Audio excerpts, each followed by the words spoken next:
Bueno, les voy a dar una pequeña introducción acerca de qué son los pares craneales. Bueno, los pares craneales son 12 nervios que van a nacer directamente del encéfalo, principalmente del tronco encefálico y no de la médula espinal como el resto de los nervios. Su función principal es conectar el cerebro con diferentes partes del cuerpo, sobre todo con la cabeza, el cuello y algunos órganos sensoriales como lo son los ojos, el oído, la lengua, etc. Cada uno va a tener una función específica que puede ser sensitiva, motora o mixta. Sensitiva es que perciben sensaciones como lo son el olfato, la visión, el gusto, y motora es que controlan los movimientos de los músculos como lo son los músculos de los ojos y los músculos de la cara. Mixta vamos a encontrar que cumplen ambas funciones, es decir, tanto motora como sensitiva. El primer par craneal es el nervio olfatorio. Voy a comenzar diciéndoles un poco acerca de su origen aparente. Entonces, el nervio olfatorio no se ve como un nervio único ni como un tronco definido, sino que tiene como múltiples filamentos. Entonces, esos filamentos lo que hacen es que atraviesan la lágrima cribosa del etmoides después de salir de la mucosa olfatoria, y estos filamentos lo que hacen es que emergen a la base del encéfalo a nivel de la cara inferior del bulbo olfatorio, que descansa la fosa craneal anterior. Por esta razón, el origen aparente del nervio olfatorio es la superficie inferior del bulbo olfatorio, que es donde los filamentos hacen contacto sináptico con las neuronas mitrales y el penacho. Bueno, tiene como función el primer par craneal, pues tiene una función exclusiva, que es la percepción del olfato. Entonces actúa como un nervio sensitivo especial que permite captar las moléculas olorosas del ambiente y poder transmitir esta información al cerebro para todo su procesamiento, y gracias a ello pues nosotros las personas podemos reconocer y diferenciar los olores y relacionarlos con algún recuerdo y emociones para poder desencadenar respuestas automáticas del organismo, como lo es el apetito, la salivación, las náuseas y la alerta ante estímulos desagradables o peligrosos. En conjunto, lo que hace es que función no solo se limita a percibir los olores, sino que también integra aspectos de la memoria, la emoción y la conducta adaptativa frente a los estímulos olfatorios. Inervación del primer par craneal. Bueno, el nervio olfatorio no realiza ninguna inervación motora ni automática, es decir, no controla ni músculos ni glándulas, es decir, que solamente transmite la sensibilidad olfativa desde la mucosa nasal hasta el cerebro. El segundo par craneal es el nervio óptico. Voy a comenzar diciéndoles el origen aparente. Entonces, el nervio óptico lo que hace es que se forma por los axones de las células ganglionares de la retina, que se van a unir con la papila óptica y van a salir del ojo por el conducto óptico. Y ambos nervios se van a dirigir a la base del encéfalo y se van a encontrar en el quiasma óptico, donde parte de sus fibras lo que hacen es que se cruzan. Desde el punto de vista anatómico, el origen aparente del segundo par craneal está en la cara anterior del quiasma óptico, en la base del diencéfalo, justo por delante de la hipófisis, y allí es donde los nervios ópticos parecen emerger hacia el encéfalo. La función del segundo par craneal es sensitiva especial, es decir, que transmite la información visual desde la retina hasta el cerebro para que podamos ver. En la retina, los fotorreceptores lo que hacen es que transforman la luz en señales, las células ganglionares recogen esas señales y los axones forman el nervio óptico, que pasa por el quiasma y continúa como las cintillas ópticas hasta el tálamo y la corteza visual del lóbulo occipital, donde se va a integrar toda la imagen y se va a hacer la percepción consciente. Es decir, que además el nervio óptico es la vía aferente de los reflejos importantes, como lo son la respuesta papilar a la luz y la acomodación al enfoque cercano, y envía toda esta información a centros que van a ayudar a orientar la mirada y coordinar los movimientos con lo que vemos. La inervación del segundo par craneal es que el nervio óptico no realiza inervación ni motora ni automática, es decir, que no inerva músculos ni glándulas, y su única función es sensorial especial, es decir, que transmite toda esa información visual desde la retina hasta el cerebro. Bueno, el tercer par craneal es el nervio oculomotor. Voy a comenzar diciéndoles un poco acerca de su origen aparente. Entonces, el origen aparente del nervio oculomotor se encuentra en la cara anterior del mesencéfalo, específicamente en la fosa interpeduncular, que es el espacio ubicado entre los dos pedúnculos cerebrales. Desde esta región lo que hace es que emergen varios como fibras nerviosas que se unen para poder formar el tronco principal del nervio. Entonces, en este punto de salida visible en la superficie del encéfalo corresponde al origen aparente y marca el inicio del trayecto hacia la órbita del ojo, que es a donde llega a través de la fisura orbitaria superior para ejecutar o ejercer su función motora parasimpática en el ojo. La función del tercer par craneal es que cumple funciones tanto motoras somáticas como motoras autónomas. Es decir, que lo que garantiza es la coordinación de los movimientos oculares, la apertura palpebral y la regulación a la luz que entra al ojo y la capacidad de enfocar adecuadamente a diferentes distancias.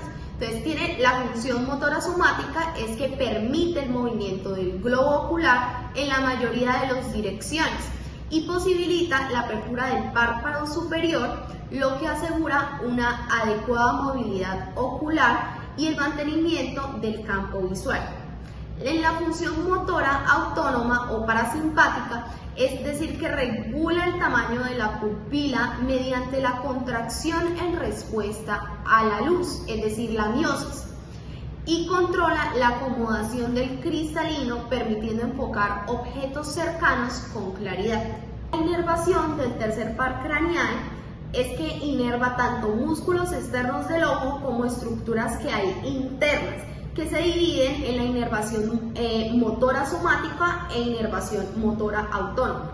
En inervación motora somática es que controla lo que es la movilidad del ojo y la apertura del párpado al estimular directamente lo que son los músculos, el recto superior que mueve el ojo hacia arriba, el recto inferior que mueve el ojo hacia abajo, el recto medial que mueve el ojo hacia adentro, es decir, que hace aducción, y el oblicuo inferior que dirige el ojo hacia arriba y hacia afuera. También tenemos lo que es el elevador del párpado superior, que permite mantener los párpados abiertos. En la inervación motora autónoma es que a través de las fibras que provienen del núcleo de Edinger-Weisbach y llegan al ojo por el ganglio ciliar, regulan funciones internas. Entonces lo que hacen es que inervan los músculos esfínter de la pupila, que lo que hacen es que producen miosis, es decir, la contracción de la pupila frente a la luz, y el músculo ciliar que ajusta la forma del cristalino para la acomodación, permitiendo enfocar objetos cercanos con nitidez. El par craneal es el nervio troclear. Voy a comenzar diciéndoles un poco acerca del origen aparente. Entonces, el origen aparente se encuentra en la cara posterior del mesencéfalo, justo debajo de los colículos inferiores, y es el único nervio craneal que emerge de la parte dorsal del tronco encefálico, y también es el único cuyas fibras se cruzan completamente antes de salir, lo que significa que cada nervio troclear controla el músculo oblicuo superior del ojo, contralateral a su núcleo. Después de su emergencia, las fibras lo que hacen es que rodean lateralmente el mesencéfalo y avanzan hacia la base del encéfalo para poderse dirigir a la órbita a través de la fisura orbitaria superior, donde ejercerá su función en la movilidad ocular. Como función, el cuarto par craneal es exclusivamente motora somática, es decir, que su papel es permitir todos los movimientos de rotación interna del ojo y facilitar el descenso del globo ocular, que es decir, que es cuando se encuentra mirando hacia adentro. Estas acciones son fundamentales para la coordinación de la mirada hacia abajo, como ocurre al leer o bajar las escaleras, y contribuyen al mantenimiento de la visión binocular, evitando la aparición de la visión doble. La inervación del cuarto par craneal es que se limita al músculo oblicuo superior del ojo, que es el único músculo sobre el que actúa, y este músculo permite movimientos específicos del globo ocular, como es el descenso cuando el ojo está en aducción, y la rotación interna, contribuyendo a la coordinación de la mirada y a la visión binocular. El quinto par craneal es el nervio trigémino. Aquí vamos a ver su origen aparente. Él emerge de la cara anterolateral del puente en dos raíces. Una raíz que es la sensitiva y es la más gruesa, más grande, y la otra es la motora, que es la más pequeña. Las raíces se dirigen hacia el ganglio trigeminal, o también llamado gastro, ubicado en la fosa craneal media, y donde las ramas tiene tres principales: la oftálmica, la mandibular y la maxilar. Como función tenemos que es un nervio mixto con predominio en la parte sensitiva, como lo dije anteriormente, porque es su rama más grande. La función sensitiva recoge sensibilidad táctil, dolorosa y térmica de la cara, cuero cabelludo anterior, mucosa oral y nasal, la córnea, los dientes y 2 de la tercera parte de la lengua. No afecta la parte del gusto. En su función motora inerva los músculos de la masticación y otros relacionados. No tiene función autonómica propia, aunque fibras parasimpáticas de otros nervios viajan con sus ramas. En su inervación encontramos los músculos de la masticación, como el macetero, el temporal, el tireoideo lateral y medial. Otros que también encontramos son el miloioideo, el vientre anterior del digastrio, tensor del tímpano y el tensor del velo del paladar. Como sexto par craneal tenemos el nervio abducen. En su origen aparente, su emergencia está en el surco bulbopontino, en la línea media, entre la protuberancia y el bulbo raquídeo. Las fibras de esta pasan por el seno cavernoso y la fisura orbitaria superior hacia la órbita. Como función, pues es exclusivamente motor somático y controla la abducción del globo ocular. En la inervación encontramos que este se inerva únicamente en el músculo recto lateral del ojo, y pues él es el encargado de mover el ojo hacia afuera. Como séptimo par craneal tenemos el nervio facial, y pues su origen aparente, este emerge desde el surco bulbopontino, lateral al nervio abducen y medial al nervio vestibulococlear, en el ángulo pontocerebeloso. Las fibras motoras de este nervio recorren el conducto facial, que es por el hueso temporal, y salen por el agujero estilomastoideo.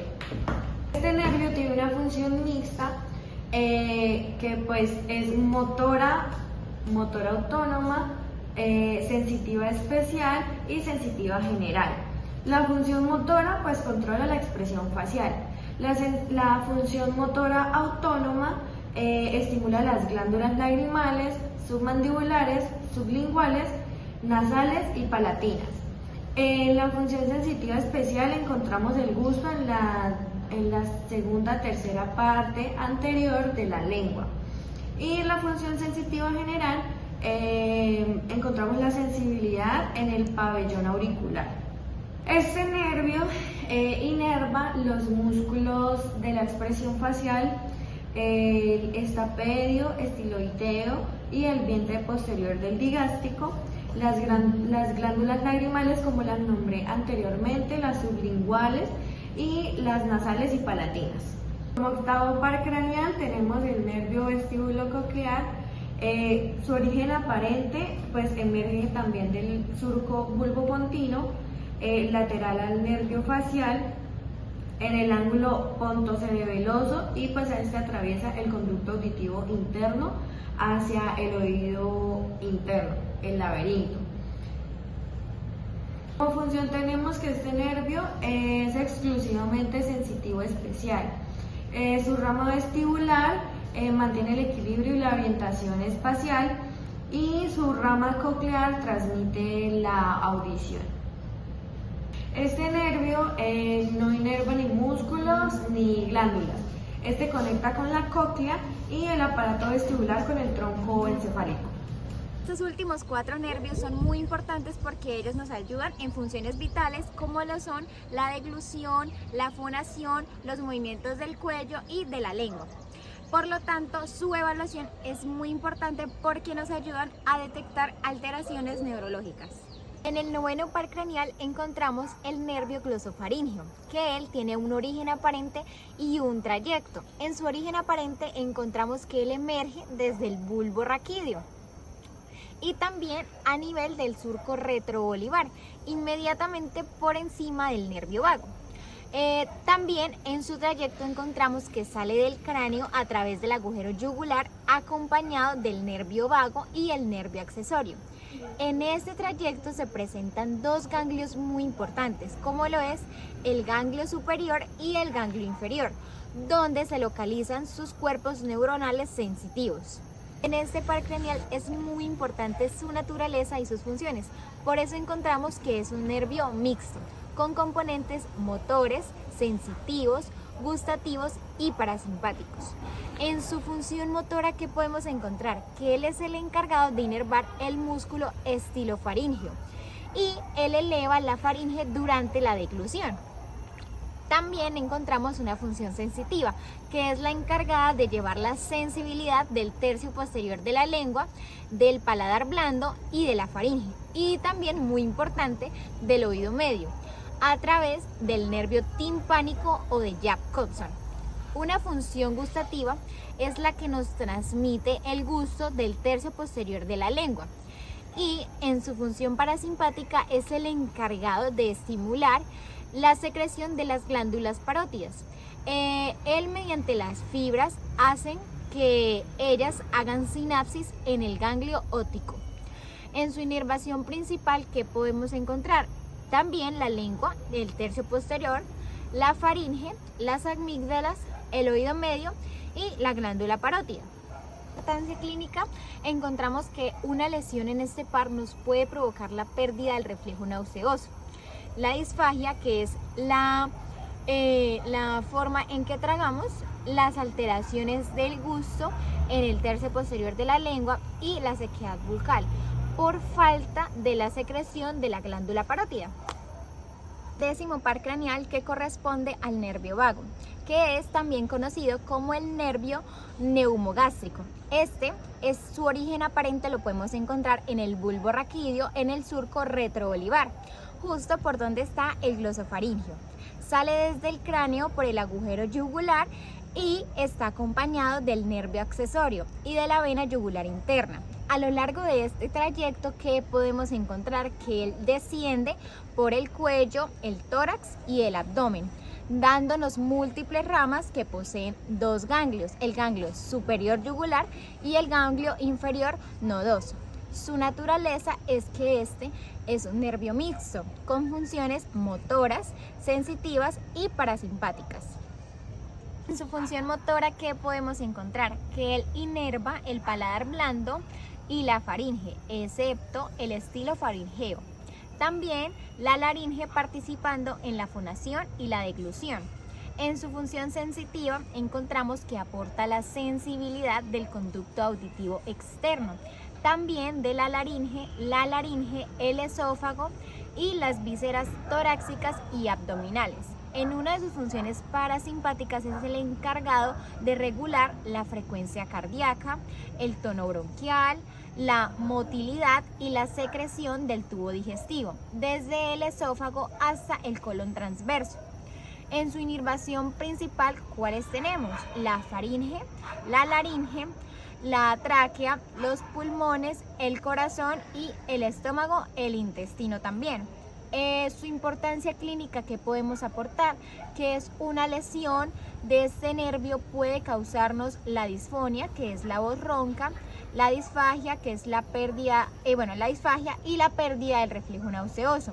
Estas alteraciones nos pueden afectar la deglución y la desviación del paladar blando hacia el lado sano. En el 11º par craneal encontramos al nervio accesorio espinal. Este tiene un origen aparente y un trayecto en una raíz bulbar que se origina en el núcleo ambiguo del bulbo y una raíz espinal que proviene de las neuronas motoras de los 5 primeros segmentos cervicales, de la C1 a la C5 de la médula espinal. Ambas raíces se unen brevemente para luego separarse. ¿Por qué? Porque ellas pues unen al nervio vago, y mientras que la raíz espinal asciende por el foramen magno, sale del cráneo y por ahí, por el agujero yugular, se distribuye hacia los músculos del cuello.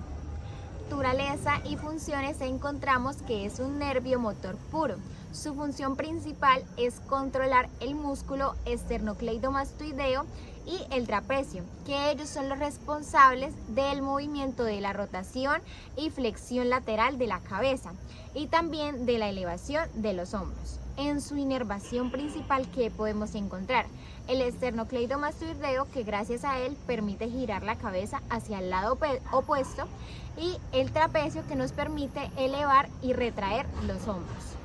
En su importancia clínica también es muy importante, ya que una lesión en este nervio produce la debilidad o imposibilidad para girar la cabeza hacia el lado contrario, y también la caída de los hombros en el lado afectado.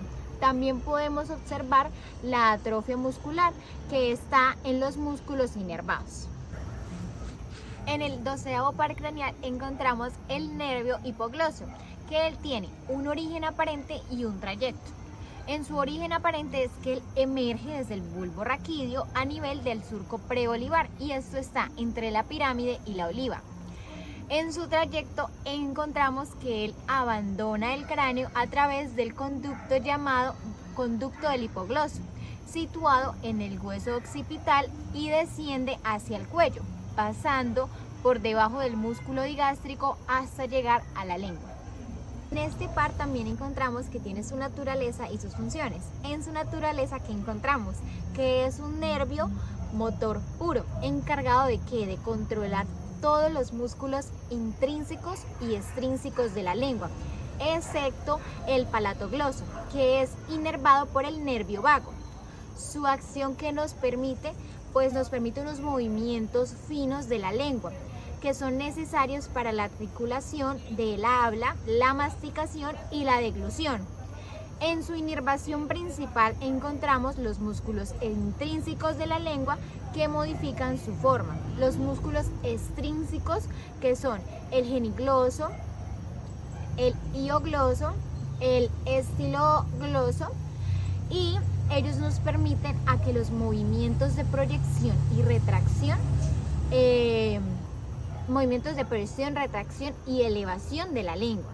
En su importancia clínica encontramos que en este par es algo muy delicado, porque tiene la lesión del hipogloso, que ella provoca una parálisis de atrofia en la lengua. También, provoca esa parálisis y la provoca en su lado afectado.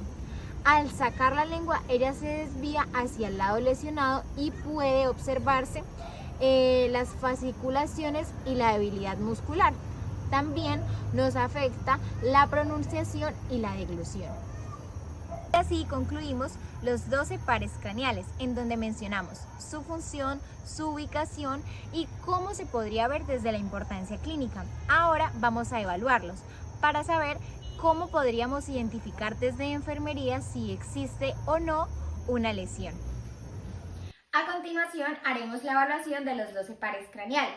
Antes tenemos que hacer algo muy importante, que es, lo primero, presentarnos con nuestro paciente. Lo segundo es darle a conocer cuál va a ser el procedimiento que se le va a realizar, y lo tercero es recibir su aprobación. Hola, mucho gusto, mi nombre es Carol Fernanda Cañas Murillo, soy enfermera en formación, y el día de hoy te voy a realizar la evaluación de los 12 pares craneales. ¿Estás de acuerdo? Sí, estoy de acuerdo. Perfecto. Continuando a esto, vamos a empezar por el primer par craneal, que corresponde al nervio olfatorio. Para eso vamos a decirle a nuestro paciente que cierre los ojos y se tape una fosa. acercaremos un olor que él nos va a identificar. ¿Qué hueles? Café. Perfecto. El otro. Café. Perfecto. Ahora el siguiente olor.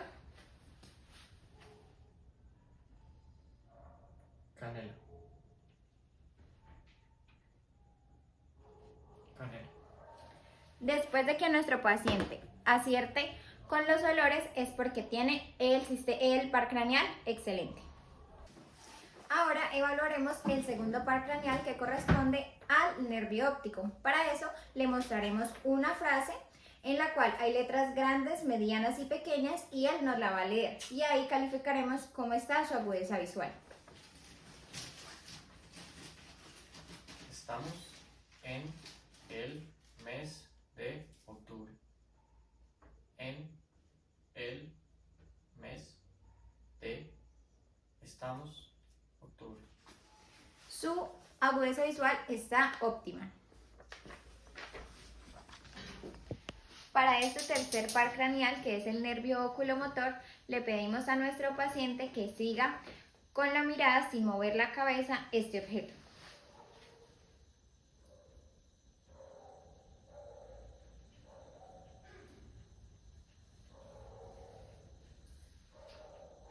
Y a continuación miraremos la reacción que tiene al tener la luz en sus pupilas.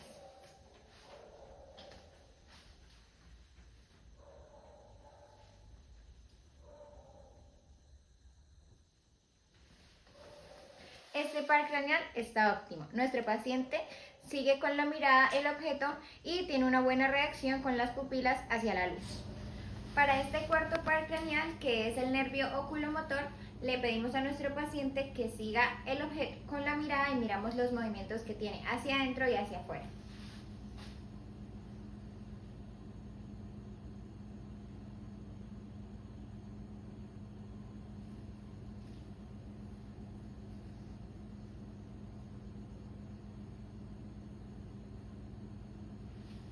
Listo. Este par craneal está óptimo. Para este quinto par craneal, que es el nervio trigémino, vamos a evaluarlo de la manera en las sensaciones faciales y la masticación. Para eso le vamos a pedir a nuestro paciente que cierre los ojos. Pasaremos 2 algodones y él nos va a decir en dónde siente.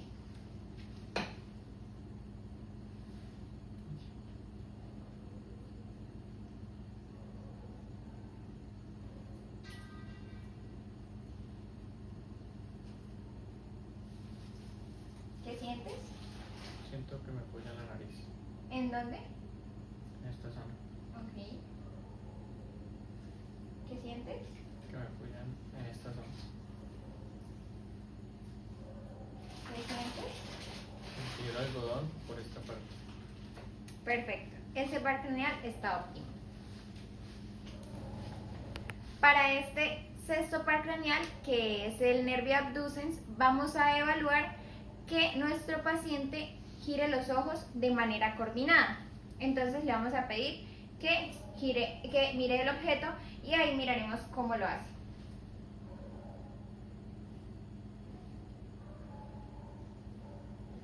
Este par craneal está óptimo. Para este séptimo par craneal, que corresponde al nervio facial, le pediremos a nuestro paciente que sonría, cierre los ojos con fuerza, infle las mejillas, frunza el ceño y ahora continuaremos a evaluar el gusto. Por favor, cierre los ojos y me vas a identificar qué sabor sientes. Saca la lengua. ¿Qué Sal. es? Sal. Ahora puedes volver a sacar la lengua. ¿Qué sabor es? Dulce. Perfecto, este par craneal está óptimo. Continuamos con el octavo par craneal, que es el nervio vestíbulo cloquear. Lo que vamos a hacer en este es que vamos a chasquir en el otro oído y vamos a decirle una palabra en la cual él nos la va a repetir. 22. 14. Este par craneal está óptimo. A continuación vamos a evaluar el noveno par craneal, que es el nervio glosofaríngeo, en el cual vamos a mirar cómo nuestro paciente eleva el paladar. Le vamos a decir que abra la boca grande y diga la palabra A. ¿Puedes abrir la boca grande?